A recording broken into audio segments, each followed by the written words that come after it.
Prabu Gesang Studio mempersembahkan lintas sejarah legenda seni adat dan budaya Nusantara.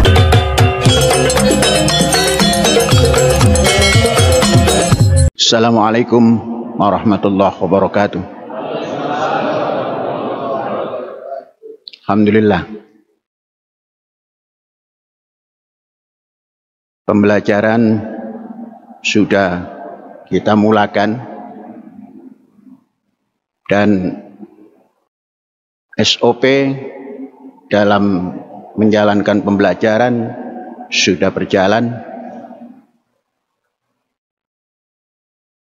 Tadi koordinator perizinan meminta guru mulai ada relaksasi. Saya bilang belum. Paling cepat 15 hari lagi sampai semua tidak ada sesuatu yang menghambat jalannya pendidikan. Baru relaksasi pekanan boleh diberikan. Dan alhamdulillah pelajar saya amati pasti telah mampu menyesuaikan diri setelah 1 bulan menjalankan tugas belajar di masyarakat. Baiklah, mari kita masuk pada pesan-pesan yang disampaikan oleh Syekh. Jumat ini, mari kita memahami apa yang disampaikan atau apa yang harus disampaikan oleh khatib Jumat.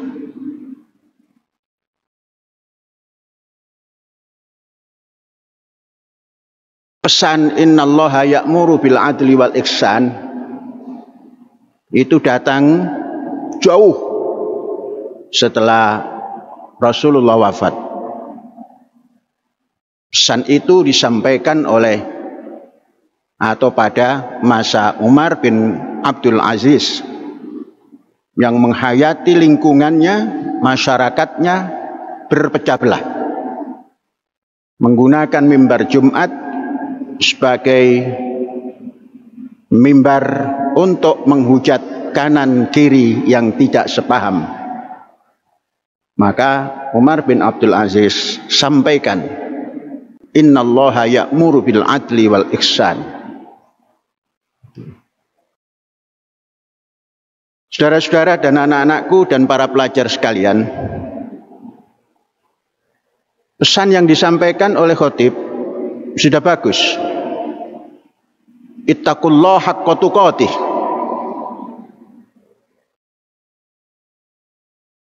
Selama ini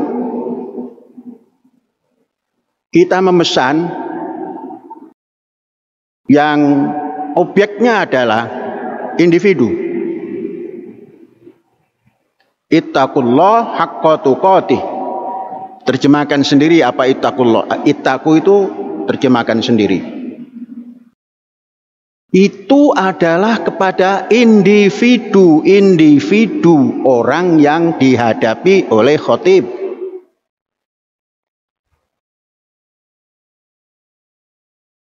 Yang kaitannya dengan peribadatan apa yang dilakukan oleh individu. Katakanlah sholat. Kalau itu dimasukkan pesan individu dalam ittaqullah haqqa tuqatih, mestinya sholat itu hasilnya adalah tanha anil faksha wal munkar.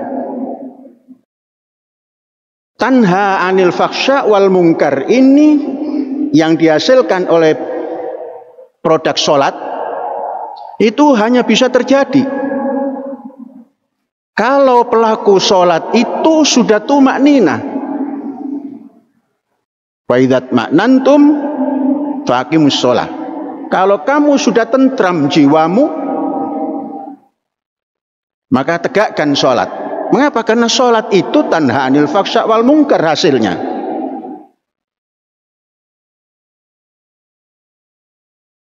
Pribadi. Maka ada yang unsur baru, unsur lain yang kedua adalah efek pada pribadi dan masyarakat. Pesan takwanya. Wattaqu fitnatan la tusibannal ladzina dzalamu minkum khassah. Takwa juga.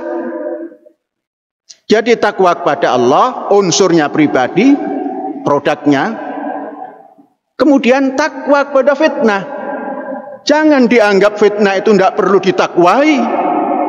Wattaqu fitnah, apapun terjemahannya, takwa itu. Hari ini orang hanya wattaqullah, ittaqullah, ittaqullah.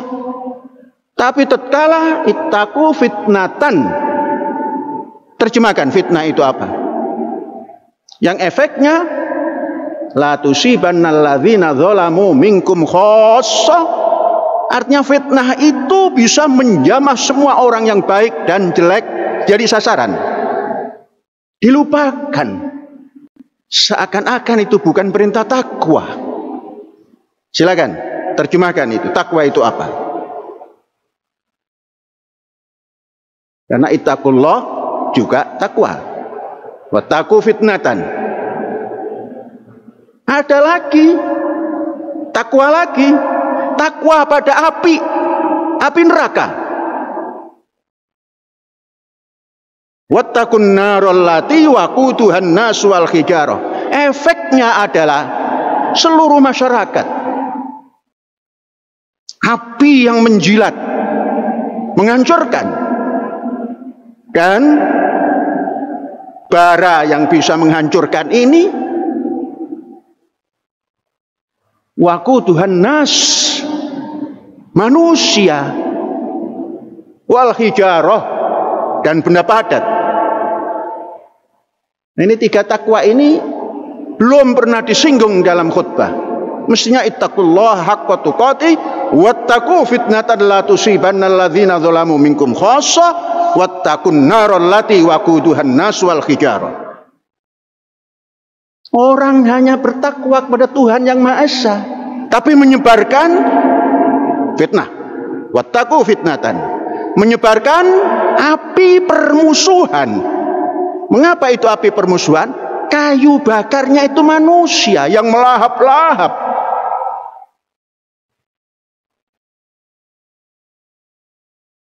Ihya Ulumuddin menerjemahkan sebuah hadis, barang siapa malaikat tidak masuk rumah kalau ada anjing. Al-Ghazali menerjemahkan al-kalbu, anjing, sifat. Rumah adalah rongga yang roh ada di dalamnya. Fisik yang roh ada di dalamnya. Al-bait. Kita ini bait. Rumah di mana ada roh, di mana ada akal, di mana ada nur ilmu. Malaikat yang nur tidak akan masuk pada rongga kalau di dalam rongga ini ada sifat kalb, sifat anjing.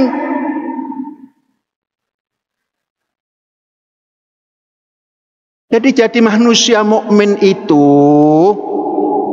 pribadi takwa. Contohkan ibadah mahdhah yang bisa menahan fahsya dan mungkar.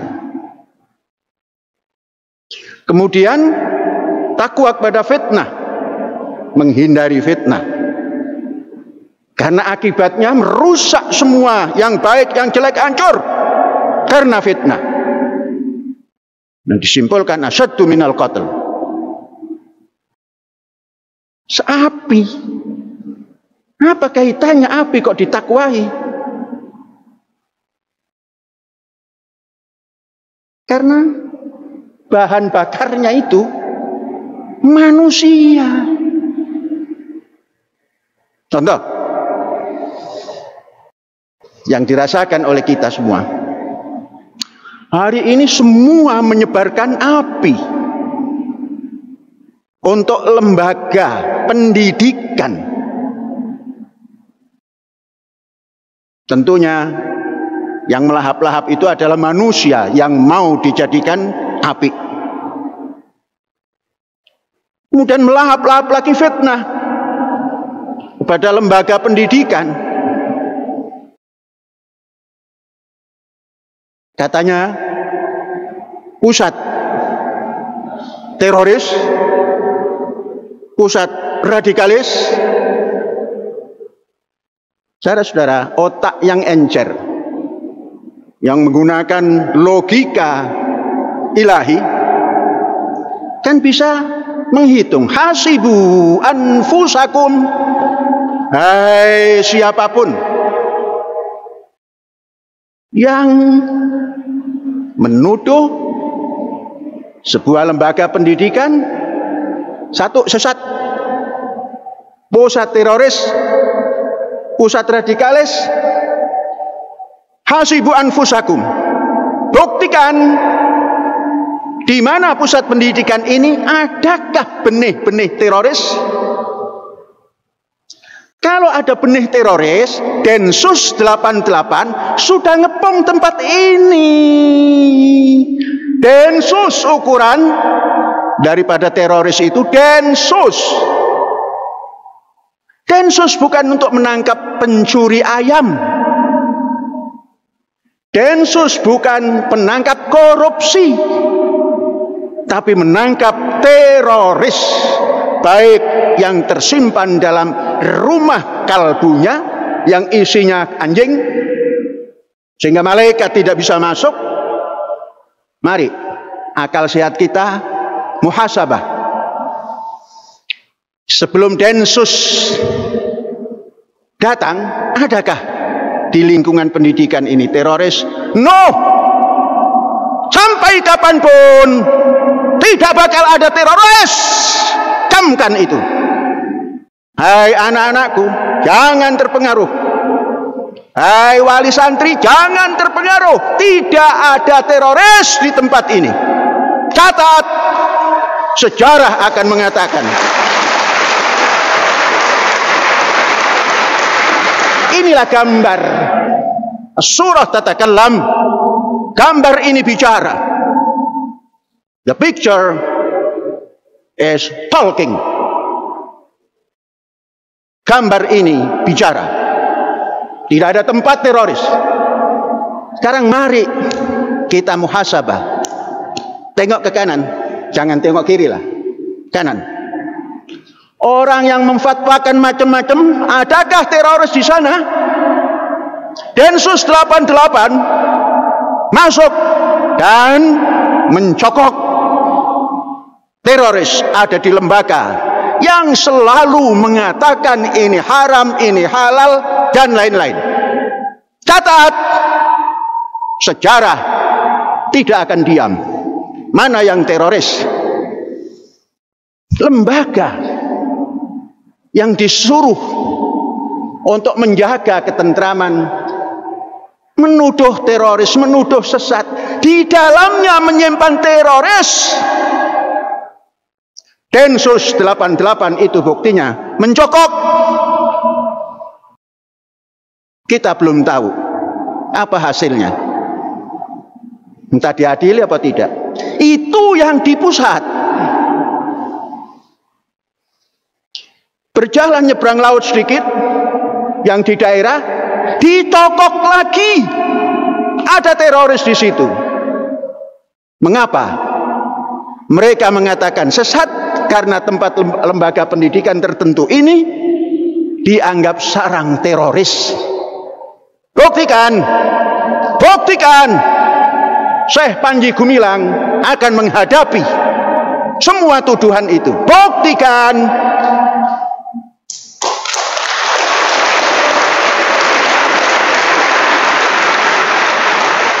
Yang membuktikan itu Densus 88. Bukan orang yang ngoceh kesana kemari dipelihara untuk ngerecokin pendidikan bangsa Indonesia.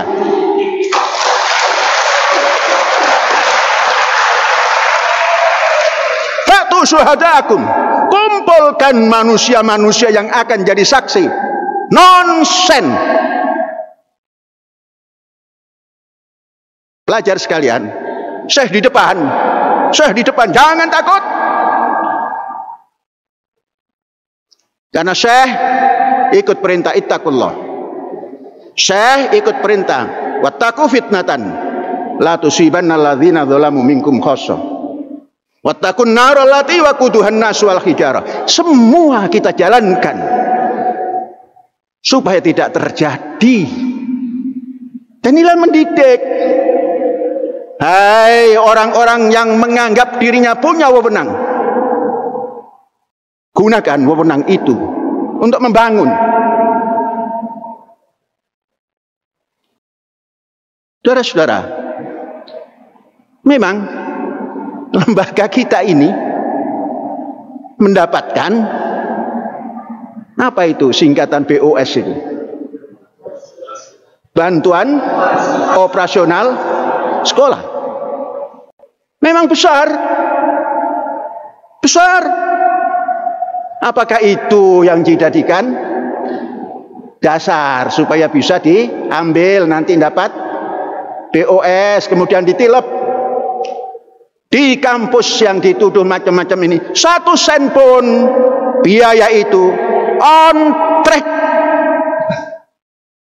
Tidak ada yang out of track.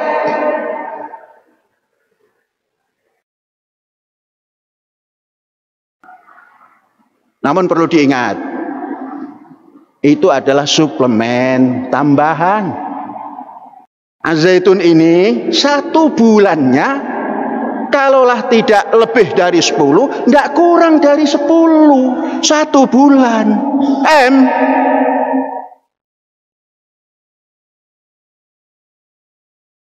Nah kalau orang-orang hanya ingin merebut karena banyak bosnya, bosok. Dikumpulkan hanya untuk mencari kebenaran yang tidak pernah benar. 1 sen pun di sini BOS itu dipertanggungjawabkan. Takwalah kepada 3 tadi. Tuhan untuk dirimu, fitnah untuk masyarakat dan dirimu, api neraka untuk masyarakat yang bisa membakar masyarakat. Jangan dibakar Indonesia, karena Indonesia rumahku. Katakan seperti itu pada dirimu. Indonesia ini rumah kita. Jangan dibakar oleh fitnah, jangan dibakar oleh kayu api yang dari manusia itu. Indonesia rumahku, Asia halaman rumahku, Afrika, Eropa, Amerika dan lain-lain benua tempat rekreasiku. Itulah yang harus diamankan dunia. Ini gara-gara mau ngambil Az-Zaitun, kemudian membuat fatwa macam-macam, membuat keputusan macam-macam, tidak laku. Semua yang kalian tetapkan itu bohong belaka.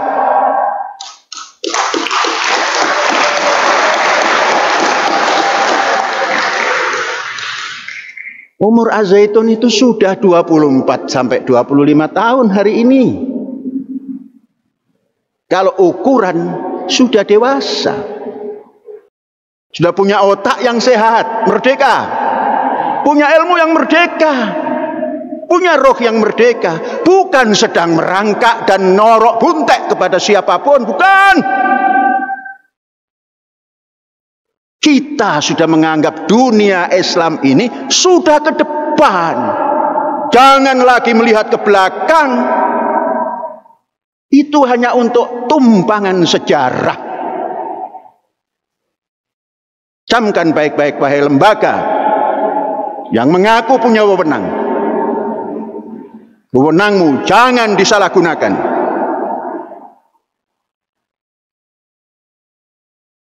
Pelajar, pahami itu. Kemudian pada sholat gaib. Sholat gaib ini penting para pelajar. Rasulullah menjalankan sholat gaib dan sekali-kalinya itu untuk tokoh di Afrika, di Ethiopia, yang membantu sesama muslim pada waktu hijrah ke Habasyah. Tatkala Raja Najasyi wafat, sholat gaib untuk baginda itu Rasulullah. Mungkin tidak banyak masjid yang digunakan untuk memberikan doa kepada sahabatnya.